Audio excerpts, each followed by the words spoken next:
ஒரு அழகான ஊர்ல ரெண்டு நண்பர்கள் இருந்தாங்க. ஒருத்தர் பேரு அர்ஜுன், இன்னொருத்தர் பேரு ஷாரா. ரெண்டு பேரும் நல்ல நண்பர்கள். ஒரு நாள் அவங்க விளையாடிக்கிட்டு இருக்கும்போது ஷாராவோட வீட்டு பழைய பொருட்கள் வச்சிருக்கிற இடத்துக்கு போனாங்க. அந்த இடம் கொஞ்சம் இருட்டா தூசியா இருந்துச்சு.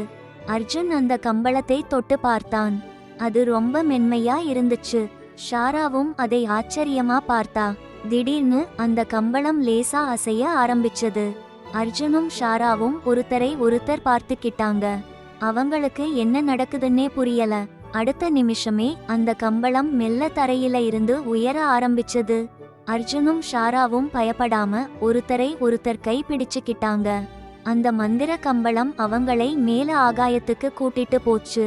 அவங்க கீழே பார்த்தாங்க. அவங்க ஊரு சின்னதா தெரிஞ்சுது. மரங்களும் வீடுகளும் பொம்மைங்க மாதிரி இருந்தது. அந்த மந்திர கம்பளம் வேகமா பறந்து போச்சு. கொஞ்ச நேரத்துல அவங்க உயரமான மலைகளை பார்த்தாங்க. அந்த மலைகள் மேகங்களை தொட்டுக்கிட்டு இருந்த மாதிரி இருந்துச்சு. கம்பளம் அந்த மலைகளுக்கு மேல பறந்து போச்சு. அர்ஜுனும் ஷாராவும் மலைகளோட அழகை ஆச்சரியமா பார்த்தாங்க. அப்புறம் அவங்க ஒரு பெரிய கடலை கடந்து போனாங்க. கீழே நீல கலர்ல தண்ணீர் பறந்து விரிஞ்சு இருந்துச்சு. அலைகள் மெதுவா அடிச்சுக்கிட்டு இருந்தன. சில இடங்கள்ல குட்டி குட்டி மீன்கள் துள்ளி விளையாடுறதை அவங்க பார்த்தாங்க.